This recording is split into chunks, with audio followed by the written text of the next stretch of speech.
یو بادشاه اعلان وکړ بعد دې نه پس به یې ښځې له سرو زرو کالي نه اچوي. سره زر که کومې ښځې سرو زرو کالي واچول ښه به نه وي. اردیننس اډر ښځې سره کم ځای پرېږدي. چې بله ګورې ستدې بنګلې جوړې دي، نتکې متکې بورې لوڼو اچولې دي. وزیرانو ښځې چې کوم ګوري وایي ما خو اډر کړی دی. اوس د ټولو وزیرانو، مشیرانو، اسمبلی ممبرانو د ښځې بچي لوڼه انګیندې چې څومره دي خپردا خپردا ټولو سره زرې کالي چا سره به جګړه کې اوس کم کم بجې تا چې اوس خبره سخت دی خو انقلاب درته جوړېږي بادشاه نه دي ګرځئ. میټینګ یې راووښتې ما اډر کړې ده ما خبره ولې نه منلې کېږي. زیب ستا کور کې منلې کېږي مونږ په ښځو ډبې وزیران مدیران خو بیا په ښځو کمزوري مې خفه کېږي اما مونږ په ښځو ډبې مونږ ویلی شو ورته مونږ لور ته ویلی شو چې مه کوه تا کور کې نه په دې څه وکړو. صاحب دا حکم دی واپس واله د دې څوک عمل نه کوي. وی نه دا خو زما بېعزتي ده چې خپل حکم واپس والم. دوی چې حکم واپس نه هلې نو عمل پرې نه کېږي، جنجال جوړ دی. مونږ خو نه شو ویلی. اوس به د خپله ښځه جیل کې اچوم زما خبره نه منې، لور به جیل کې اچوم زما خبره نه منې، یا به کور چې جګړه جوړېږي څه به کوم. وی زه خو اډر خپل واپس نه هلم، دا خو زما بېعزتي را. یو وزیر صاحب ډېر هوښیار وی صاحب زه د یو چل ښیم ته خامخا د سرو کالي بندون غواړې وي یو نو که ته داسې وایې چې کالي ما اچوې نه بندېږي. حکمت ورته وستئ وی دا اعلان وکړه چې کومه ښځه ښکلي نو اسم ولا الله حسن ورکړی دی، خشته مخ خشته ساخت او خشته ډیزاین ولا خدای ورکړی دی، د هغې کالو ته ساجد دی هغه دی نه اچوي. او چې کومه بدرنګۍ نو خیر دی کا پې ځان ډولې کوي نو کالي دې واچوي. ښځه ځان ته بدرنګه چاته وایي. هر یو وایي چې د جنت پوره غوزې یم، هر یو وایي چې ښایسته غوزې. وایي ښایسته ښځه به نه اچي پابندي شوه او چې کومه بدرنګه دې ډولې نو په قانون ځان ډولې کې هغه دې واچوي بس ټولو کالي پرېښودل. ښځه وایي چې زه بدرنګ یم هغو اډر چاله وکړه چې چا چولي دا بدرنګه ګوره که برابر نه ده که ګوره داسې ده ټولو کالي پرېښودل. دې ته حکمت وایي. د دین دعوت هم چې چاله ورکې د حکمت مطابق به ورکې. دین کې مداهنت په نه کې ګورئ. د حکمت دا معنا نه ده چې حق نه بیانوه، د حکمت دا معنا ده چې حق پټوه. دې ته مداهنت فی الدین وایي دا بیا ګناه ده. حق به نه پټوې، حق به بیانوې. یو سړي عقیده خرابه ده ویلی شي ورته، یو سړي عمل خراب دی، اخلاق یې خراب دی، خو طریقه یعنی اصل دین کې به اس قسمه گنجائش نه پرېږدی به بیانې. اصل دین او اصل د شریعت احکام ابا لازمن بیانې، خو د هغې دپاره چې کومه طریقه تا ته الله پرېښې ده چې طریقه وله ته ګوره نو هغه طریقه کې ورسره داسې چل وکړه چې پښتانه وایي نه سیخ وسوځي او نه کباب. بس دې معنا شو، دا د حکمت معنا مار مړ شي الله ټایم ماته نه شي. نو ابراهیم علیه السلام څونه ښکلې خبره کوي. اوس چې کوم عالم او کوم انسان قرآن قري دا هم د پیغمبر په مشن دی او چې کوم بیا حکمت څخه نو څوک څه حکمت نه سنت مخلي ما وایي تاسو د پوهې دپاره اسانه خبره مې وکړه. ګورې دې کې مونږ طالبانو ته ډېر اوږدې خبرې کوو. ویزکیهم او داسې پیغمبر الله پیدا که چې د دې خلقو دننه باطن صفا کړي. تزکیه د باطن عقیدې سره هم تزکیه د باطن نه دی، پټ شی دی. او اخلاق علم الاخلاق یا د تصوف کې دا زمونږ نیکان صالحان بزرگان خلقو ته ذکرونه اذکار کوي، دې سره هم باطن صفا کېږي. زړه سره بالکل رسول الله مبارک فرمایي چې د زړه زنګ کېږي او د زړه صفایي د الله په ذکر کېږي. څنګه به چې غواړي قرآن به لولي، ایتونه به لولي، ابه خلک به پې پوهیږي په قرآن، حکمت به ښیي او ورسره به د خلکو د دننه زړه او د باطن د دماغو صفایي به راولي. دا کار چې څوک کوي دا د رسول الله مبارک په مشن او په طریقه روان. بیت الله جوړ شو، داسې بیت الله جوړ شو چکر یې تېو طواف یې تېو که چې د هغې دوه دروازې وې او دواړه ځمکې سره پیوست وې. په یو به خلک ننوتل په بل به وتل، چت پې نو. داسې بیت الله جوړ چت پې. د ابراهیم علیه السلام دغه بیت الله چې اسماعیل علیه السلام جوړ په قرآن شریف کې الله د دې ذکر کړی دی. دا څه موده و، د هغې نه پس دا روان شو. زمانه تېرېږي خامخا، هغه زمانه کې اوس سیمټ هم نو ماربل هم نه وي، او دا وادي دی یو خوا غر دی بل خوا غر د غرونو منځ کې چې سیلاب راشي په دې به راته نو بیا روان شو. نو بیا یو قوم د عمالقه هغوی جوړ کړ. د هغې نه پس بیا جرهم قبیله وه هغوی جوړ کړ. د هغې نه پس بیا بله قبیله وه قصی هغې جوړ کړ. د هغې نه پس بیا قریشو جوړ کړ. او قریشو چې کله جوړو نو دغه وخت کې نبی کریم صلی الله علیه وسلم لا پیغمبر شوی نو نبوت نو میلاو شوی. تاریخ ما د پیغمبر علیه السلام مبارک د سیرت په بیان کې تاسو ته ویلی دی، درته نه وی. صرف دومره وایم چې هغې کله جوړو نو په حجر اسود جګړه جوړه شوه. د یو قوم مشر وی زه به اکدم، د بل قوم مشر وی زه به اکدم، د بل قوم مشر وی زه به اکدم. دومره جګړه جوړه شوه چې یو بل پسې پام سېدل او هغې چې به قسم خوړه نو سخت قسم به یې چې وینه به یې راوړه په هغې کې به یې لاس ومنډل. د هر قوم مشر وینه راوړه په لوښي کې او لاس یې پکې ومنډه. دې کې به دې ته اشاره وه چې ما په وینه کې لاس دا دې ګنده کړی دی، وینې به تویوم سپلیم او پردی یم خو دا کار به کوم. لوی جنګ جوړ شو. اخره کې بعد مشران هغې ویې ګورې جګړه مه کوې. نو یو زه اکدم زه وی ښه سهار وختي دی چې جومات ته څوک راغی اختیار به هغه له بس فیصله په دې. نو څوکیداران یې کېنول. نو سهار وختي لومبی جومات ته محمد مصطفی صلی الله علیه وسلم راغی. لا پیغمبر یې نه ده میله. نو د حضور پاک به خلکو ډېر قدر که او خیال به یې ساته. ټولو چغې کړې جاء الامین جاء الامین. د نبوت نه مخکې به ورته خلکو امین وی امانتګر. ډېر خیال به یې خلکو ساته، ډېر قدر به یې کو. وی هغه امانتګر راغی. نو حضور پاک دونه هوښیار و چې ټول مشران یې راغونډ کړل او یو څادر راوړی. نو څادر یې راوړه، هغې په ځمکه خور کړ. نو په خپلو مبارکو لاس وی حجر اسود راواغېږد او په څادر کې یې کېښود. او سردارانو ته وی څادر پلو نه ونیسئ اوچت کې، د ټولو به پکې څه وشي. نو ټولو ګوټونه او پلو نه ونیول، څادر یې اوچت که. نو چې اوچت یې که نو رسول الله مبارک هغه حجر اسود په خپلو مبارکو لاسو راواغېسته او په هغه مشرقي ګوټ کې کېښود. څونه هوښیاره فیصله ده. ټول خوشحاله شو، قسمونه هم خوړلي دي، بس اوچت هم که زمونږ پکې سره ده. او دا کار الله د خپلې مبارک پیغمبر نه واخیست. نو حجر اسود د انسان د سر عمره تقریبا یو کاڼ او حدیثو کې راځي چې دا د کان اشد من اللبن، د سپیو نه تک سپینو، زیات د پیو نه سپینو. سودته خطایا بني آدم، د بني آدمو ګناهونو تور کړی دی. چې سړی ورته مخامخ ودرېږي او استلام ورته کوي نو ځان ته د ګناه راکاږي لکه مقناطیس چې ځان ته اوسپنه راکاږي. تر دې حده پورې رسول الله صلی الله علیه وسلم فرمایي ویره دې حجر اسود به د قیامت په ورځ باندې سترګې نظر به پرې کوي، د ده بس ژبه خبرې به پرې کوي. او چې چا د استلام کړی دی په صحیح طریقه په حقه دا د خدای د رضا دپاره، د بوتانو په طریقه نه، د پیغمبر په نقش قدم، د هغه په ښودلې شوې طریقه، نو دا حجر اسود به د قیامت پر ورځ د خدای په دربار کې هغه له سفارش او ګوی به کوي.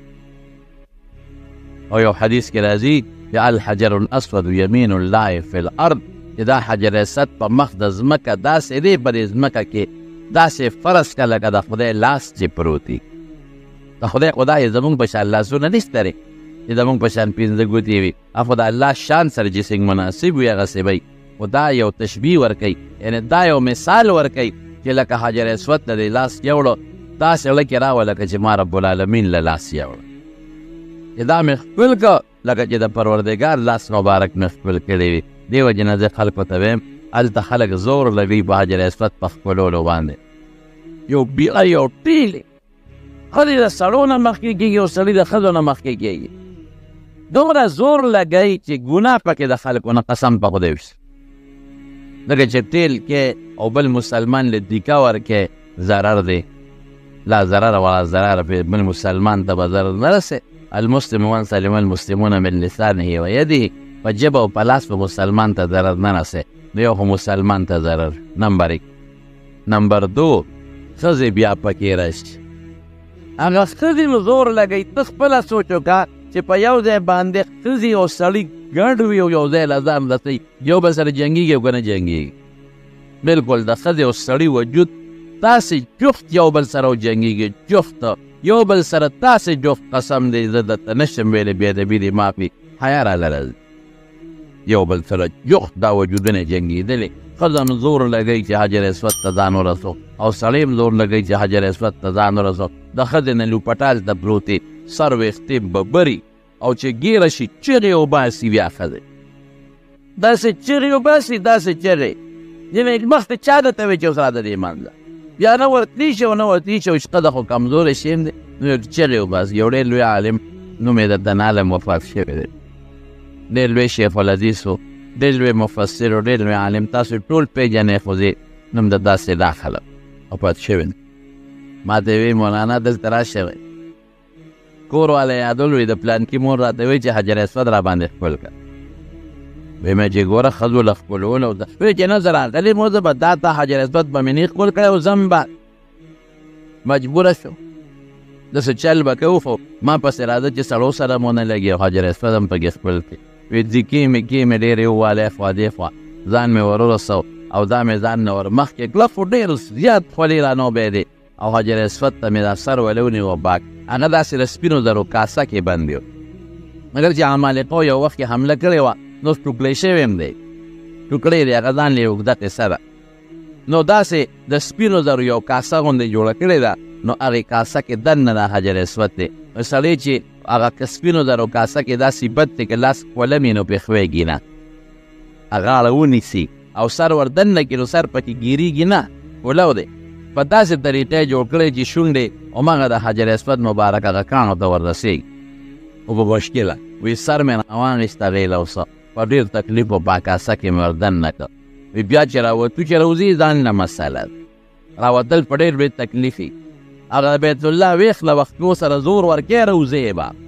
ځان سره پنځه شپږ کې د پسې رواغه ولاړ یې غم لرې لاړ شي وی په ډېر تکلیف مې دا ځان راوسته مې چې زه دې ښکل کو سبیش او کار خو ځان مې راوست چې بلډینګ ته شپې رالو ماسخوتن مانځه نه پس نو ما خو بیا حجر اسود ښکل کړی وم مې څنګه خوندې درکه حجر اسود دې ښکل که که نه وی ما کوم ځای ښکل که وخت خدایه وی په کله شم ستا هغه داسې کړي ما له دې بیخ ویس خولې ور ورسولې سر مې د لونې او په کاسه کې مې ور دننه که او بیا دې مې ښکل نه که زه دې برباد کړم او سر مې د لونې ور دننه مې که او بیا دې مې ښکل نه که وی ما ته وی چې زه خو دې پرېښودم بله ښځه دې ونیو او سر دې ولا ور دننه کړه دا غوره ده چغې وویلې چې ما زه دې پرېښوم هلته دې بله ونیو او سر دې ور دننه یا خدایه دا لوبې م پکې کوي بشیر جانه تا ښکل کړی وی زه په خپله حجر اسود ما رې ښکلی څنګه که ته خو بده خدای را فضل کړی دی د رسول الله مبارک د مدحې او د نعتونو په برکت باندې ولې بشیر جان خوښ دی د پیغمبر مبارک د مدحې او د نعتونو د برکت نه بې دا فضل خدای وکړو په غریبه غریبۍ کې په الله یو کس مهربانه که زما د ماما زوی دی هغه او خدای بیت الله له بوته عمرې وکړه خدای د سترګو قدم راکړي چې روضې لپېزه د سترګو قدم راکړي ګورې ښه د سترګو نظر نه داسې کله کله بل شان وي لکه سترګو نظر چې سینګ یو ځای باندې تیز لګي دقسې قدم راکړي چې هغسې قدم کې جست اوخته او خدای پاک ور ورس سړو ته جنت ګټل ګران دی او زنانو ته جنت ګټل ډېر په اسانه دی بس ټیک ده د حضرت ام سلمې رضی الله تعالی عنها د رسول الله صلی الله علیه وسلم نه تپوس وکړو وی زه طواف کوم خو بیمار یم وی توفی من ورای الناس وانت راکبه وی د خلکو نه شاته طواف وکړه په سورلی وکړه خیر او امهات المؤمنین بیبیانې وه چې کله بیت الله ته دننه ننوتېدې سړو سره یو ځای نه انتظار به وکړو چې سړي به راووتل بیا به ور دننه شي نو حجر اسود زه خلکو ته وایم چې لاول خو شریعت تاریک ده چاته ضرر نی ښځو سره ډېل بیل نی نو ښکل کا او که نشي ښکلولی نو د لرې ځای نه لاس والا یو څه ښکل کا که دام ګرانئ نو د لرې ځای نه یو کونټی والا یو څه هغه ښکل کا که دام نی د لرې ځای نه لاسونه ورته محاف د استعلام شي لکې راوله لکه چې ما په حجر اسود د پاسه ښودلې وي نو چې دا څوک وکړي او د الله د رضا لپاره او په دین توحید باندې مشرک نه منافق نه نو قیامت پر ورځ دا حجر اسود به جبی او سترګې به دې انسان له به ګوی کوي نو زه یم چې رسول الله مبارک فرمایي داسې ده لکه د خدای لاس داسې ده ګورې ښکل چې د خدای لاس ټول کې نو نسوار به پکې بیا چې سګرټ به پې بیا څکې چیلم به پرې خوله بیا څکې کنځل به پې بیا کې بد رد به پې بیا وې د خلکو مور خور به پې بیا کنځې بیا د دې خولې لږ احتیاط وکړه دا خوله پاکه شوه دا حجر اسود سره جنګېده د دې خولې لږ احتیاط وکړه د دې لږ خیال وساته اسم کنځل سپکه بده دا ګناه ده دا جرم دی نو حجر اسود پکې کېښود طواف هم دغه دی نه شروع کېږي او په دغه دی خلاصېږي نو چې کله بیت الله یې جوړو نو قریش ورسره دا چل وکړو چې دروازې اوچته کړه اوس د دروازې لاندې درشل دومره اوچته ده چې بنده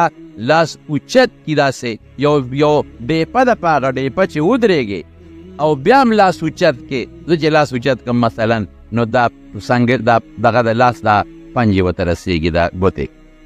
دا ورته رسېږي دونه لاندې درشل اوچته نو دوی ولې لاندې دروازه اوچته کړه د دې دافع خو مسلم شریف کې حدیث بخاري شریف کې شته چې څوک هم خوښ یې به داخله و چې څوک هم نه خوښ نه به داخله او چې ځمکې سره پیوسي نو بیا خو نږدې ډېر سړی ور دننه کېدی شي او دروازه یې موله یوه کړه قریش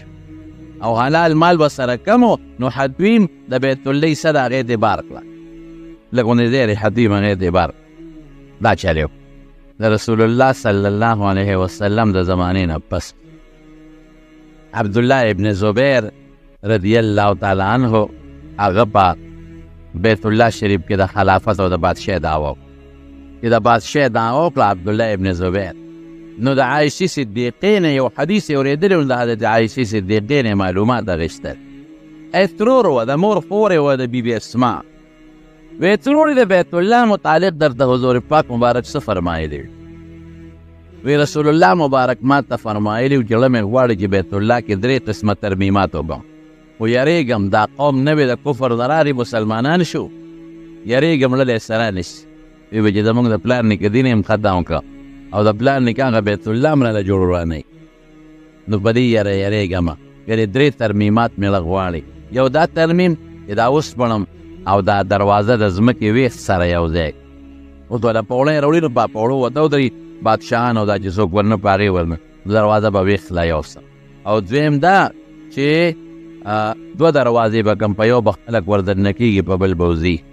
چې بیړه نه جوړی او دریم دا چې حتوي مې بار پرېښې دا او پکې را دننه کړم دا د بیت الله حصه ده دا 3 ترمیمات مې له غواړي ابراهیم علیه السلام په دغه طریقه جوړ کړی عبدالله ابن زبیر وی ښه رسول الله مبارک تاسې فرمایلی دی بیا نو بس خو د بکي باچاو بیت الله وسپړل او چې څنګه یې وسپړل نو همقسې که 2 دروازې یې کړې یو مشرقي طرف ته یو مغربي طرف او دواړه یې ځمکې سره پیوست کړې حتویم هم پکې را دننه کړ حتویم او بلې دا ترمیم پکې وکړه چې څه ورته وایي دروازې هم 2 کړې دروازې ځمکې سره پیوست هم کړې او حتویم را دننه دا 3 ترمیمات یې وکړو بیا د عبدالملک ابن مروان زمانه د یزید نه پس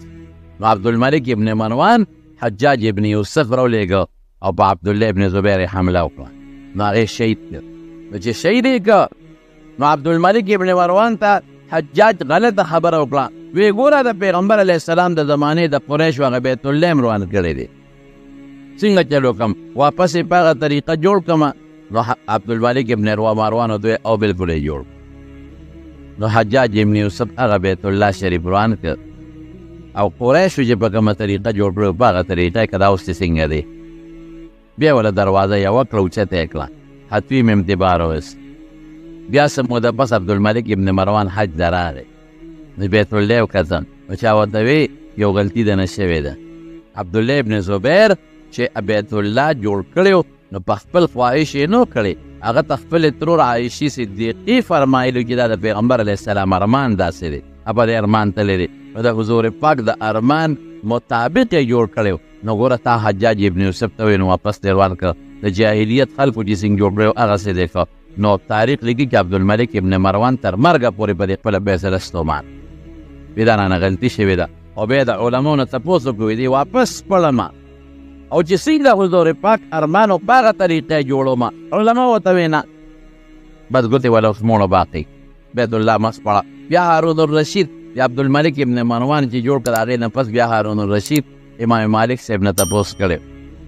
وی که دې خوښوي دا بیت الله شریف سپړو نو د حضور پاک مبارک چې څنګه ارمان و هغسې جوړوم. نو امام مالک صاحب ورته مشوره ورنه کړه وی نه د بیت الله نه لوبې مه جوړوئ. یو بادشاه به یې جوړوي یو شان نو بل بادشاه د هغه نه پس به راضي به وایي چې دغه بادشاه غلط جوړ کړی زه به بل شان جوړو نو بل به بل شان یو به د یو د لاس وراني بل د بل. د بیت الله چې کوم عظمت او وقار او روب او دبدبه د خلکو په مړه کې دا به ختمه شي. د لوبو یو تماشه به ترې جوړه شي. نو بیا هغه پرېښود. نو بیا په سن 1630 عیسوي کې 1630 عیسوي کې د ترکو یو بادشاه سلطان مراد هغه بیا بیت الله شریف روان کړ. نو چې څنګه عبدالملک ابن مروان او حجاج جوړ کړی د حضور پاک مبارک په زمانه کې څنګه جوړ شو په هغه طریقې جوړ کړ. خو لږ تجدیدات سخت یې ولا مضبوطې کړې ګټې ولا مضبوطې کړې دروازې ولا مضبوطه کړه ناوه مبارکې ولا مضبوطه کړه کار یې پکې وکړ. نو د شاعر د زمانې پورې خو دغه د حجاج ابن یوسف او د عبدالله ابن زبیر والو د شاعر د زمانې نه پس دا بل ځل جوړ شوی. اوس بیت الله شریف د ځمکې نه تقریبا 15 میټرو پورې اوچت دی. د 14 نه لږ زیات دی او د 15 میټرو نه کم او 2 دیوالونه 11 میټره دی 6 سانتي میټر د پاسه او 2 دیوالونه 12 میټره دی 6 سانتي میټر د پاسه. او د عبدالله ابن زبیر رضی الله عنه د زمانې ستن چې هغه کومه ستن لګولې وه هغه اوس هم د مکې مکرمې په میوزیم کې دی. دا چې کوم کې دا نوادرات پراته دي په هغې کې پرته عجیبګر هغې کې ما لیدې د اوس هم پکې ستن پرته زړې ناوې پکې پرتې دي د بیت الله شریف زړې دروازې پکې پرتې دي د غلاف ټوکړې پکې پرتې دي او د زړې زمانې ګړۍ پکې پرتې دي چې هغې به په کومه طریقه ګړۍ جوړه کړې او منځونه به یې پرې کول. د مقام ابراهیم چې کوم ویښونه او زاړه پکې پراته دي دا په عجیبګر کې پراته دي. د رابطې الاسلامي دفتر نه لږ مخکې چې کوم ځای غلاف مبارک جوړېږي هغې سره دیوان په دیوان دا عجیبګر خلک ځي تماشې خلک کوي. نو دا بیت الله شریف اوس د سعودي حکومت هم پکې ډېر کار کړی دی. دوی پکې دننه دویم چت جوړ کړی او دننه شین تیل پکې لګولی او 3 ستنې دي پکې او دننه پکې دروازه کړې د بره چت ته پېښنه کېږي او کال په کال ونه غلاف بدلوي او وینځي یې د ګلابو په اوبو باندې او په خوشبویو باندې صفا کوي او دروازه باندې سره زر لګولی دي او غلاف مبارک باندې چې کوم لیکل کړي دي بعضې لیکل د سرو زرو په تارې لیکل کړي او ناوه مبارک هم د سرو زرو نه جوړه کړي او پشتیانې یې ورته جوړې کړي بهر کې زما وروڼو دروازې مبارک سره خوا کې یو ځای هغې ته مقام جبریل وایي. اوس هغه ځای کې ټیلونه په پشتۍ لګېدلې دا هغه ځای چې جبریل علیه السلام راکوز شو او حضور پاک مبارک ته د معراج نه پس 10 منځونه کړي 15 منځونه په لومبو وختونو کې او 15 منځونه په آخري وختونو. دا بیت الله شریف زمونږ د دین مرکز دی رونو د دین. مونږ چې څومره منځونه کوو مونږ دلته چې ولاړ یو څه وایو مخ مې د کعبې شریفې په طرف کړه مخ مې د کعبې شریف په لور هر ځای کې چې ولاړ قصدن به د بیت الله نه بل طرف ته سینه نه اړئ او که د بیت الله نه د بل طرف ته سینه واړو لمونځ دې فاسد شو ختم شي. البته یو سړی په سفر کې وي او دې نفلو کې بیت الله ته مخ نم کې نفل منځ کوي نو خیر دی هغې کې ګنجایش شته. حدیث کې راځي چې نبی علیه السلام مبارک به په سفر کې نفل پس ورنیک وړ او چې کوم خوا به یې مخ او پس ساروي به یې کول نو سجده به یې ښکته کول او رکوع به یې د هغې نه لږه بره وه یعنې رکوع به یې لږه ښکته وه او سجده د هغې نه ښکته او چې کله به د فرضو وخت راغی نو هغې له په ځمکه کوشو نو بیت الله شریف ته به یې مخ کړې نو فرض به بیا په ځمکه کول. نو یو خو دا ده چې زمونږ د ټولو مسلمانانو یو دینی مرکز دی رونو مونږ چې مونځ کوو هغې ته مخ کا. بل د حج تعلق دی ورسره حج بل ځای نه کېږي د عمرې تعلق دی ورسره عمره بل ځای نه کېږي د طواف تعلق دی اوس دله طواف بل ځای نه کېږي او نور هم پکې ډېرې نښې دي د دعا د قبلېدو ځای دی حجر اسود ته مخامخ چې بنده ودرېږي الله دعا قبلوي ملتظم سره چې څوک ودرېږي الله دعا قبلوي د ناوې مبارکې لاندې چې څوک ودرېږي حدویم کې دعا د قبلېدو ځای بیت الله سره مخ جنګول او لاس جنګول دا هم په شریعت کې ثابت دی الله پې خوشحالېږي الله ورته مبارک ویلی د برکت دی ان اول بیت وضع للناس للذي ببکه مبارکا وهدى للعالمین برکت خو خیر ته میلی کېږي ډېر لوی خیر دی پکې چې څوک ورته ګوري هغه له ثواب که څوک د تاویږي هغه نه ثواب که څوک ورته موس کوي هغه له ثواب داسې بیت الله خدای جوړ کړو چې فرق د غریب او د خانې پکې نه دی کړی چې عمره او حج کې که غریب دی او که خان دی دوه د کفن څادرې باچ دواړه به یو شان تاویږي بغیر د ضرورت نه په سورلی ته نشي تاویلی چې ضرورت یې نه په سورلی به تاویږي غریبانان هم حجر اسود ښکلی او مالداران هم ښکلی هلته ټول ایک سخت میں کړی ہو گئے محمود و آیات هلته بیا ټول یو شی نه کوئی بند رہا اور نه کوئی بند نواز یو شی به شکر دی د مارونو دا ښکلې قبلات چې د فرشتو نه والا ابراهیم علیه السلام پورې ابراهیم علیه السلام د حضور پاک مبارک پورې دا خشته بیت الله قبله دا هغې دین قبله ده چې موږ په کوم دین باندې یو الحمدلله د اسلام عیسد قسم د مسلمانۍ دا د خدای لوی نعمت دی چې موږ له الله راکړی د مارونو مسلمانی اسلام و ایمان یوازې د دین نوم نه دی ګوره چې موږ وایو هم مسلمان ہے او هر یو سړی وي میں آپ سے بہتر مسلمان ہو زه ستا نه ښه مسلمان مسلماني د الله او د رسول په تابعدارۍ کې ده مسلماني په دې کې نه ده چې د ځان بخوي او د بل به سپکه وي د ځان بخوي او بل ته به کنځل کې د بل به سپکه وي دا خطرناک مرض دی نن سبا زموږ ولیانو کې دا مرض پروت کنځل یو بل ته کوي زموږ طالبان د نظریې او د فکر اختلاف یو مور کندي یو بل د بل مور کندي یو د یو ښځه کندي یو د بل په دې فیسبوکونو په دې موبایلو باندې اما واسطې څوک همونه کل اخلاق استعمالوي ګنده اخلاق مې استعمالوي اختلاف د نظریې او د سوچ په خپل ځای دی که په ښه سوچ باندې چې یو بل سره په مسایلو کې اختلاف وي دواړو به خدای اجر ورکوي نو کنځل او سپکې او مور کنځل موږ مولیان او طالبان خو پکار چې خلکو ته ښه عقل وښایي خلکو ته ښه اخلاق وښایي نو بیا راپورې خلک خاندي هغه په فیسبوک باندې چې کله راځي او په موبایل کې نو خلک خاندي دا مولیان دي دا اخلاق دی هم به ښه اخلاق استعمالو نو بل ته واله چې زه په خپله کنځل کوم بل ته ویلی شم چې کنځل ګناه زه په خپله د بل مور کنځم بل ته ویلی شم چې پردی مور مه کنځه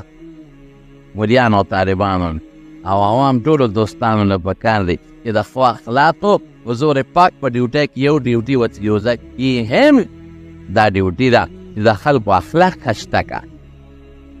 بایستو لأتمم مکارم الاخلاق ښه خوی وروڼو ښه خوی استعمال کې خشته خوی یو بل پسې سپکې او کنځل او بدې ردې قسم دی دا د حضور پاک بدي شو دا د مسلمان نښه نه مسلمان بخیره پخلی فاحش بنی لعان بنی فاحش بنی دا د مسلمان صفت نه دی دا خو د کافر او د منافقینو صفت دی دا د ابراهیم علیه السلام د بیت الله د تعمیر متعلق یو څو خبرې ورو همې درته بیان او د ابراهیم علیه السلام متعلق څه بعضې ضروري د دې میاشتې ذوالحجې په مناسبت به انشاءالله العزیز که موقع وه نو بله جمعه به درته بیان کړم دعا وکړې یا الله هغه ښکلی دین چې موږ له تا راکړی دی د ابراهیم علیه السلام په لاره او د پیغمبرانو په لاره او زموږ ښکلي مبارک پیغمبر بیا موږ له خوښ کړی دی چې هغه اسلام دین دی خدای په دې دین زموږ ژوند او زموږ مرګ نصیب وګرځولی